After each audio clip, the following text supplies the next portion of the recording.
नमस्कार दोस्तों, ज्ञानोदय क्लासेस के डिजिटल प्लेटफॉर्म पर आपका हार्दिक स्वागत और अभिनंदन करता हूँ। मैं रावण सर आपके लिए एक बार फिर से लेकर आया हूँ नया वीडियो। हिस्ट्री के बारे में हम बात कर रहे थे, पिछले वीडियो में बात करी थी हमने सभ्यताओं के बारे में। और सभ्यताओं में सबसे पहले हम बात कर रहे हैं गणेशर सभ्यता के बारे में। तो गणेशर जो सभ्यता है बच्चों, ये कहाँ मिली? सीकर, राजस्थान में सीकर जो जगह है उसमें नीम का थाना स्थान पर गणेशर सभ्यता मिली है। कौन सी नदी के किनारे मिली है? कांतली नदी के किनारे मिली है। खोज किसने की इसकी? आर.सी. अग्रवाल साहब ने की 1972 में। खोज किसने की? आर.सी. अग्रवाल, या इनका पूरा नाम है रतन चंद्र अग्रवाल। रतन चंद्र अग्रवाल, कई बार एग्जाम पूछ लेता है वो पूरा नाम। और खोज हुई 1972 में। उत्खनन किसने किया? विजय कुमार ने 1977 में।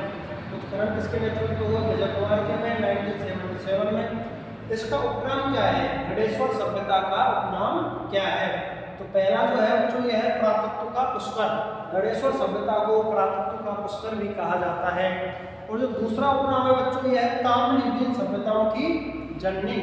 ताम्रयुगीन सभ्यताओं की जननी गणेश्वर सभ्यता को इसलिए कहा जाता है क्योंकि यहाँ पर 99% शुद्ध कॉपर से निर्मित उपकरण मिले, 99% शुद्ध तांबे के उपकरण यहाँ से प्राप्त हुए, इसलिए इसको ताम्रयुगीन सभ्यताओं की जननी भी कहा जाता है।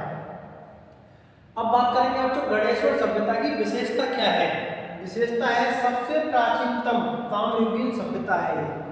ये सबसे प्राचीनतम ताम्रयुगीन सभ्यता है गणेश्वर सभ्यता। तो गणेश्वर सभ्यता के बारे में हम बात कर रहे थे दोस्तों। तो कहाँ पे है? सीकर, नीम का थाना नामक स्थान पर। कौन सी नदी के किनारे है? कांतली नदी के किनारे है। खोज किसने की?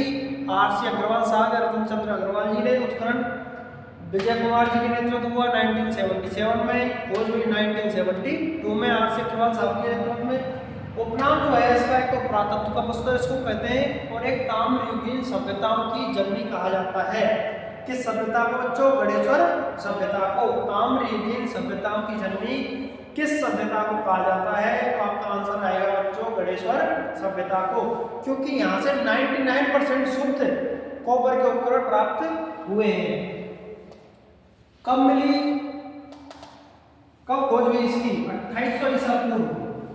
कब खोज हुई इसकी? 2800 ईसा पूर्व। इसके अवशेष कहाँ मिले? इसके अवशेष कौन कौन से हैं? नंबर 1, यहाँ से कौन कौन से अवशेष मिले हैं गणेश्वर सभ्यता से? तो मकान व बांध मिले हैं यहाँ से। जब इसका उत्खनन किया गया है विजय कुमार जी के नेतृत्व में, तो यहाँ से जो मकान और जो बांध मिले हैं वो पत्थर से निर्मित पाए गए हैं। मकान और बांध पत्थर से निर्मित पाए गए हैं। दूसरा जो है 99% शुद्ध तांबे के उपकरण यहाँ से प्राप्त हुए। 99% शुद्ध तांबे के उपकरण यहाँ से मिले हैं। मछली पकड़ने का कांटा, दोस्तों जो मछली पकड़ते हैं तो जो कांटा प्रयुक्त होता है उसमें, जिस कांटे में मछली फंस जाती है, तो वो जो कांटा है वो यहाँ से मिला है। इसका मतलब यहाँ से लोग मछली पकड़ते थे या उनको खाते होंगे।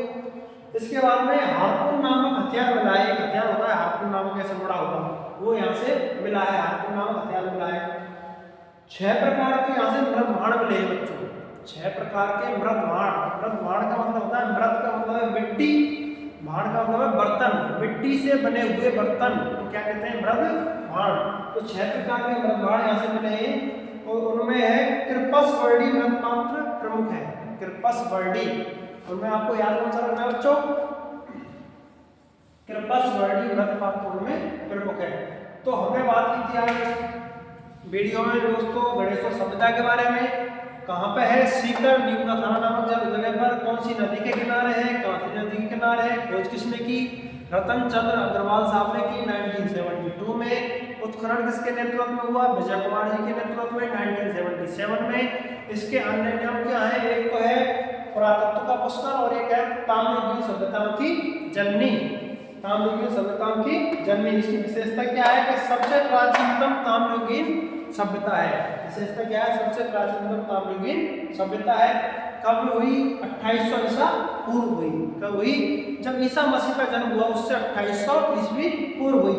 इसके क्या क्या अवशेष मालूम है हमको? कि यहाँ जो मकान और बांध मिले हैं, मकान और बांध जो मिले हैं वो पत्थर से निर्मित पाए गए हैं। उत्खनन हुआ तो उसमें मकानों के अवशेष मिले और वाहनों के अवशेष मिले, तो वो जो है पत्थरों से निर्मित पाए गए हैं। एक 99% शुद्ध कॉपर से उपकरण, शुद्ध तांबे के उपकरण यहाँ पे मिले हैं, 99% शुद्ध प्योर कॉपर के उपकरण यहाँ मिले हैं। एक मछली पकड़ने का कांटा दोस्तों यहाँ से मिला है, मछली पकड़ने का जो कांटा होता है वो यहाँ मिला है। इसका मतलब यहाँ के लोग मछली खाते होंगे या पालते होंगे। हार्पून नामक एक हथियार होता है दिखा हुआ, वो यहाँ से मिला है। 6 प्रकार के मिट्टी के बर्तन यहाँ से मिले हैं जिसको मृत भाण बोलते हैं। उनमें एक प्रमुख है कृपसवर्णी मृत पात्र। तो इसको दोबारा से एक बार देखेंगे, याद करेंगे। गणेश्वर सभ्यता कहाँ, सीकर नीमकथान नामक जगह पर, कौन सी नदी के किनारे है, कौन नदी के किनारे है, खोज कहाँ हुई, खोज किसके नेतृत्व में हुई, R.C. अग्रवाल साहब ने इसकी खोज की 1972 में। R.C. अग्रवाल जी का पूरा नाम क्या है, रतन चंद्र अग्रवाल। उत्खनन किसके नेतृत्व में हुआ, विजय कुमार जी के नेतृत्व में 1977 में। इसके अन्य नाम क्या है, ताम्रयुगीन सभ्यताओं की जननी और पुरातत्व का पुष्कर भी इस सभ्यता को कहा जाता है। ताम्रयुगीन सभ्यताओं की जननी और पुरातत्व का पुष्कर कहा जाता है।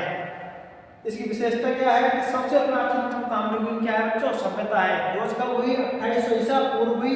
अवशेष क्या क्या मिले हैं, एक तो मिले हैं यहाँ पे 99% शुद्ध कॉपर के उपकरण मिले हैं। दूसरा मिला है मछली पकड़ने का कांटा मिला है। मकान और बांध या पत्थर से निर्मित पाए गए हैं। हार्पून नामक एक हथियार मिला है। और 6 प्रकार के जो मिट्टी के बर्तन है दोस्तों, मृत भाण जिनको बोलते हैं, उनमें प्रमुख पहला जो है कृपसवर्णी मृत पात्र, जो इम्पोर्टेंट है एग्जाम के पॉइंट ऑफ व्यू से, कृपसवर्णी मृत पात्र यहाँ से मिला है। तो इसी प्रकार छोटे छोटे वीडियो देखने के लिए आप हमारे YouTube चैनल ज्ञान क्लासेज को शेयर और सब्सक्राइब जरूर करें। धन्यवाद, थैंक यू।